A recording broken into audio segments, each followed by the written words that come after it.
evening, viewers. Wherever you're watching from around the country, welcome to Catch Play, your sports development program, bringing you stories of groups and individuals that contribute to sports for development, as well as bringing you stories of sports-related issues affecting sports for development. I'm your host, Godwin Aki, and Happy New Year to you all, and welcome to our first episode for 2016. Now, joining me is someone who needs no introduction. Yes, I'm talking about my co-host, Mike Ome. My Happy New Year. Thank you very much, Godwin. Happy New Year to you. It's great to be back on the show for 2016. It's been a month since I last saw you in the studio. Yeah, I'm excited to be back now. Yes, as we all know, 2015 was a great year of success, and yes, it has definitely continued to 2016. Another big year for the country. Now, 2016 is kind of a busy but a great year for the country. As we all know, we have big sporting events that will be happening, and so we wanted to touch on these events that are happening here in the country. Now, talking about big events, we've got Olympic Games that everyone's now preparing for. Speaking of sporting codes. Yes, you know, Olympic Games, athletes and teams that are already preparing for the Rio de Janeiro Olympic Games, and you know, there's exciting programs also coming up for this year. Now, speaking of Olympic Games, we have PNG Swimming Association, a few clubs around the country that are also taking part, training for this year's Olympic Games. Liz Wells, who's the president for Swimming PNG, said that the TUD's Championships is also a qualifier event for swimmers to be eligible to get into the Olympic Games. Well, that will be exciting to see who's going to be traveling with Ryan Petty to the Olympic Games. And also we have Nelson Stones, who just left for Brisbane. He's up and coming preparations for the Olympic Games in athletics. So, you know, everyone is all geared up and looking forward for what is going to be happening in the Olympics, you know, what kind of achievements and preparations they'll be going So I guess he will be joining Toya Wissol, who's currently in Gold Coast, to do similar training. Yes, definitely. She headed down last year in December. She's been there now, and they'll be training for 3 months, and then back again into the country for some local competitions, and then down back again for training. Now, another sporting codes that's also in preparation is the boxing. Now, boxing squad will also be traveling overseas to the Pacific Islands as well to do their invitational tournament that's coming up in January, February. And also, this is where they get the qualifiers for Rio Olympics. And President John Avira is looking at 2 male, 2 female to be part of the Olympic Games to represent Papua New Guinea. Well, that'll be exciting as well for boxing. Boxing is a sport that has pretty much stepped up into the sporting areas of PNG. And also we have Taekwondo. Taekwondo has the 2 athletes as well, male and female. They're currently in preparation, so they haven't picked the team yet. So, you know, everybody's training hard and to show performance. Whoever does well gets the ticket, books the ticket on the plane for the Olympic Games. Tell us about the women's soccer that's happening also. Oh, there's women's soccer happening this weekend up in Lae. We've got the Oceania Cup that's happening. Our PNG women are playing New Zealand.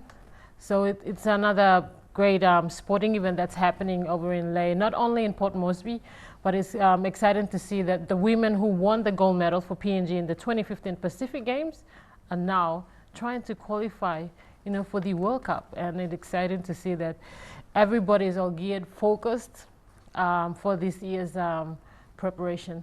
Well, like I said earlier, my 2015 has been a great success. Now we're in 2016, moving forward. Papua New Guinea is all gearing up, and the government's behind everyone who's into sports and trying to take part in sports, as well as representing Papua New Guinea, and that's something that we all should be proud of.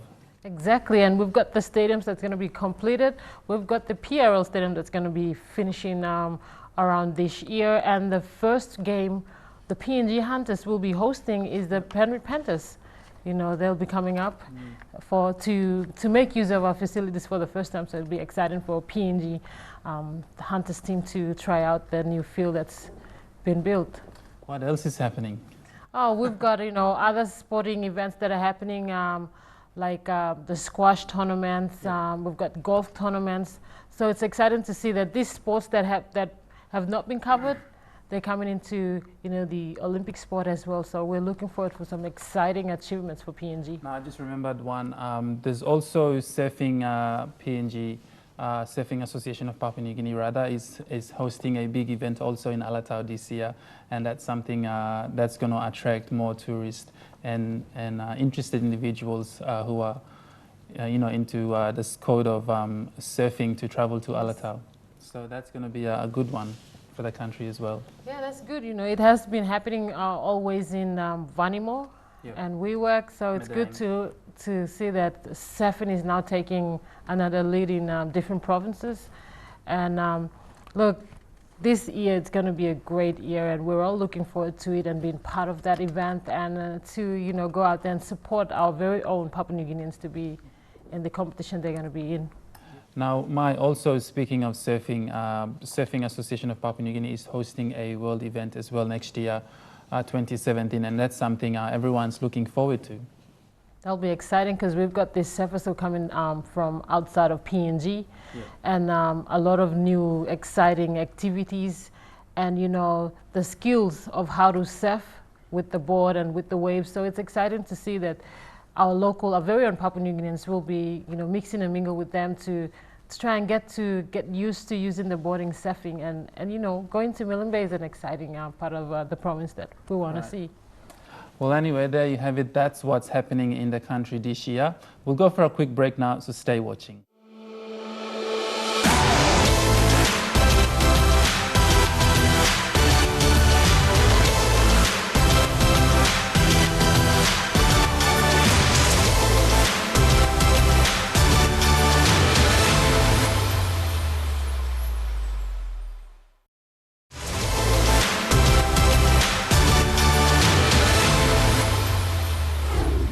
Welcome back. You're watching Catch Play. Now, Stones Taekwondo Jungle Gym, so it's opening in Tokarara and June Valley.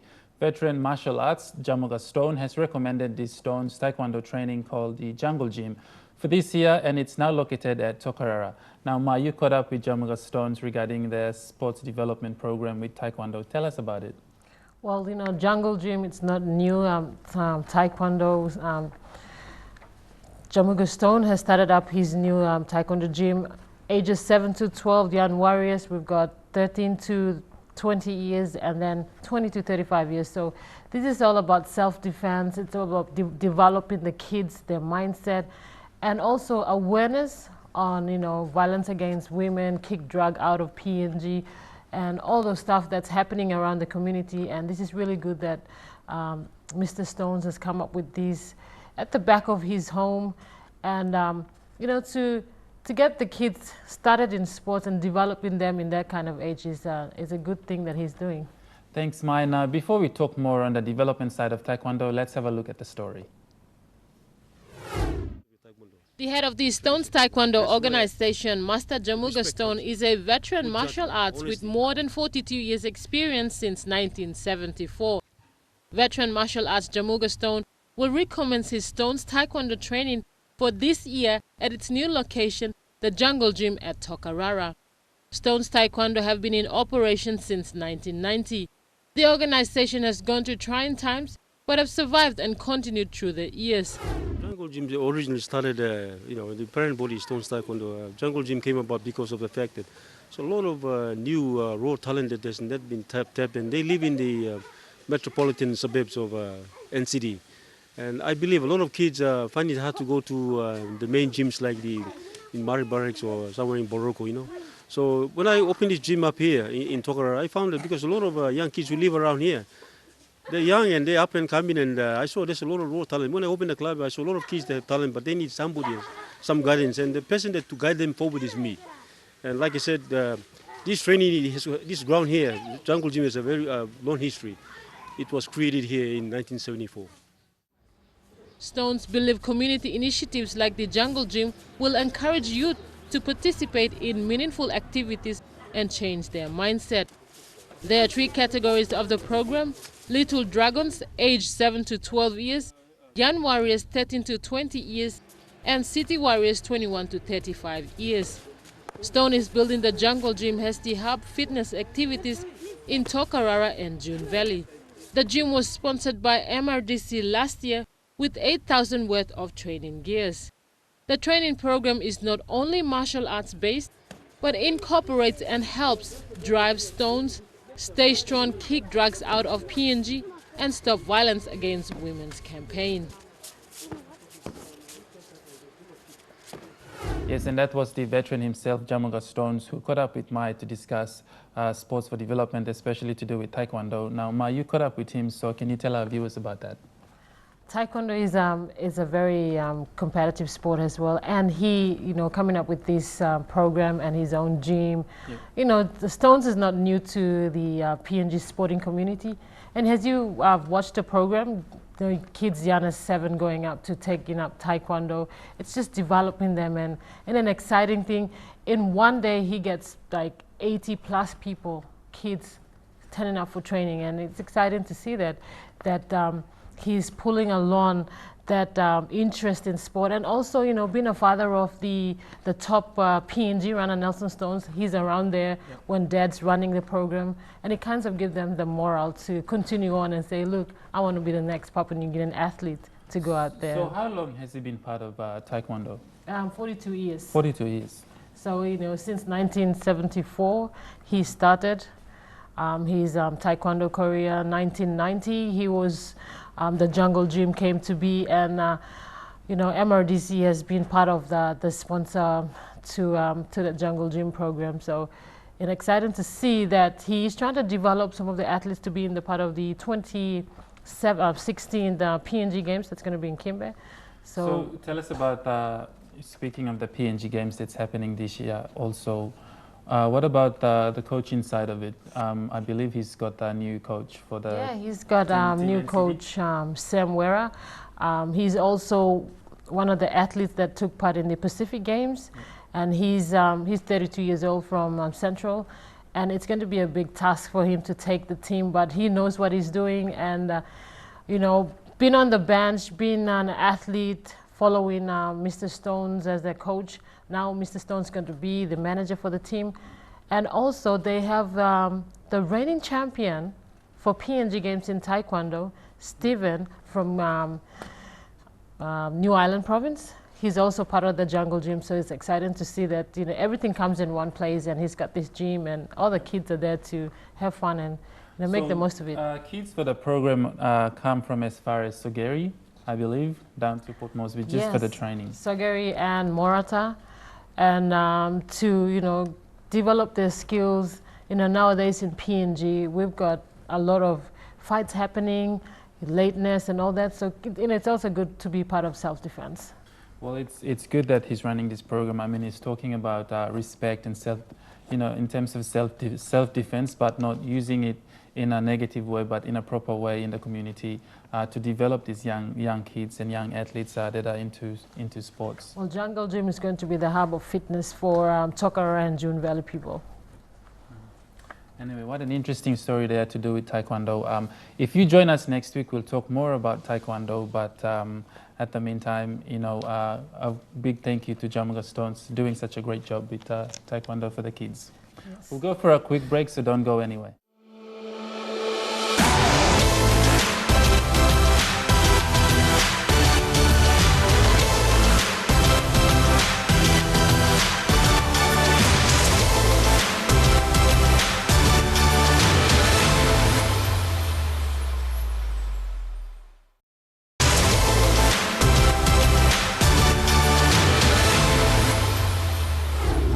Welcome back. If you've just joined us, you're watching Catch Play, your sports development program.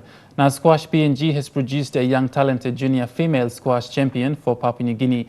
Lynette Vai has come a long way to achieving her goals and dreams. Here's an interview with her.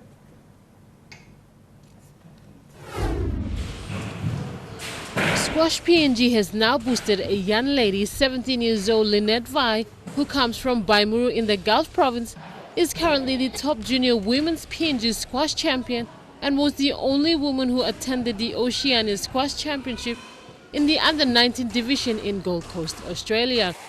Vai is the 3 times 2015 Pacific Games gold medalist, and she has been placed 4th ranking in this Oceania Championship. After coming out top in her first Asian Open in Singapore last year, Vai has gained a lot more confidence. This was her 3rd Oceania Championship to attend to, and her main rival will be the New Zealand female, who is currently the Oceania champion. like countries like New Zealand and Australia will be there. So my biggest threat would be New Zealand, the New Zealand #1 I lost to in the recent Commonwealth Youth Games. So I'd like to face her again and see how I go again against her. Dabai Murules is confident that she will work hard and perform to the best of her ability and to improve to make it into professional level. Vai, squash prowess has been boosted since being based in Penang, Malaysia. Yes, and that was Lynette Vai there. Now, Ma, you caught up with her and you did your interview, so tell us a little bit about her. Well, 17-year-old Lynette Vai has come a long way. We've watched her perform. Winning 3 gold medals in the Pacific Games has really given her that morale, and she stepped up last year in the Asian Open for the first time, and she won that, and now she's gone for her first 2016 preparations for the Oceania Squash Championship, which she took part currently on the weekend. And great performance by her. So, she's got a long way. She's young, and she knows that this sport needs a lot of backing and a lot of support. So are there any talks about the Olympic Games or? Well, that's her plan. She's actually trying to go professional level. Yeah. So that's her aim and dream. So she has a lot more competition. It's just like tennis. So what she has to do is now prepare for other competitions overseas and keep on trying to do her best and to going up the rankings in the Oceanian. Eventually, she can go up to the professional level. So what about her family? Her family are very supportive. Her mom, Konyo, has been part of the team since the squash started in PNG, and they're also starting up the young junior development in February, under 15s, under 10s, and all those squash for the little kids that are coming up. So Lynette has been part of a profile athlete that comes out in for female and male as well. When I found out that she was the only female that was going to be taking part in the Oceania, sports like squash should be promoted well to have female to be in that sport.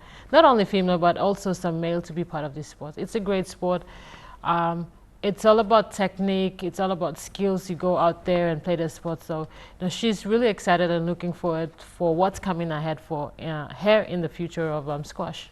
Yes, and that was Lynette Vai there. We'll go for a quick break, and up next we talk more about PNG Sports Federation.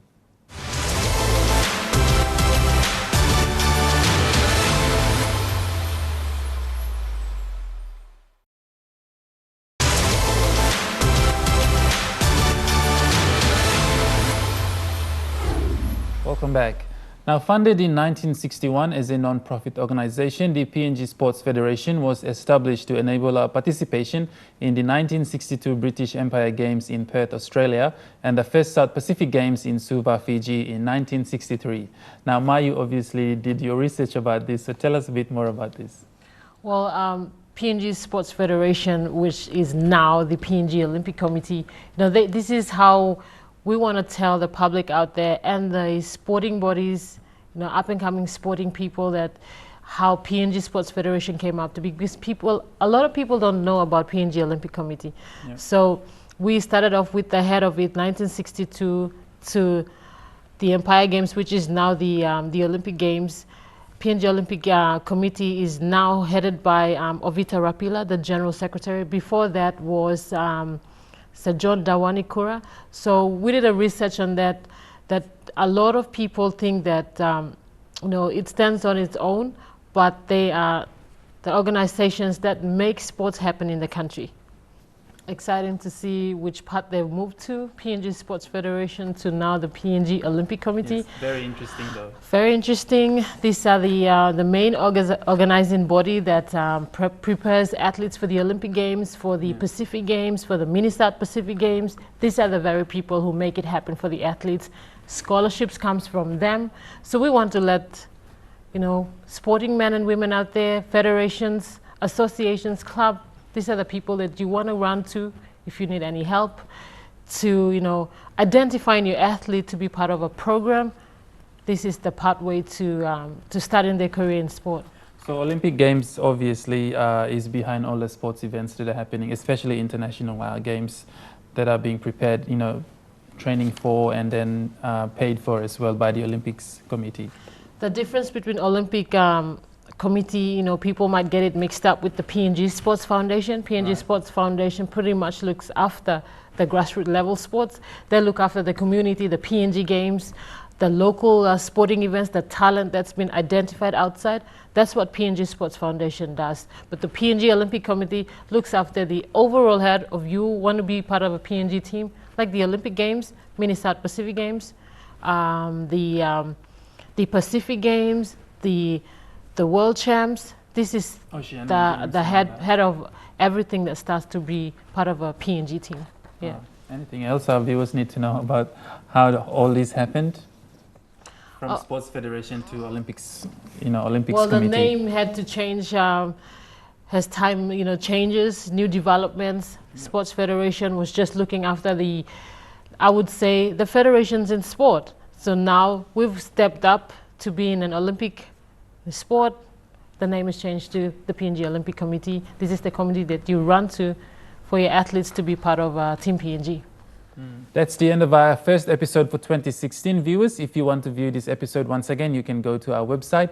That's www.emtv.com.pg and follow the link to catch play. Or if you'd like to be part of the show or has a story on sports development that you'd like to share with us, you can send us an email to sports@mtv.com.pg and address your email to catch play. Now join us again next week as we have more interesting conversations with more insight into what's happening within Taekwondo and politics behind the Code of Taekwondo, plus more sports for development. Thank you so much for watching. I'm Godwin Eki. And I'm Mike Koime. Until next time, good night. Good night.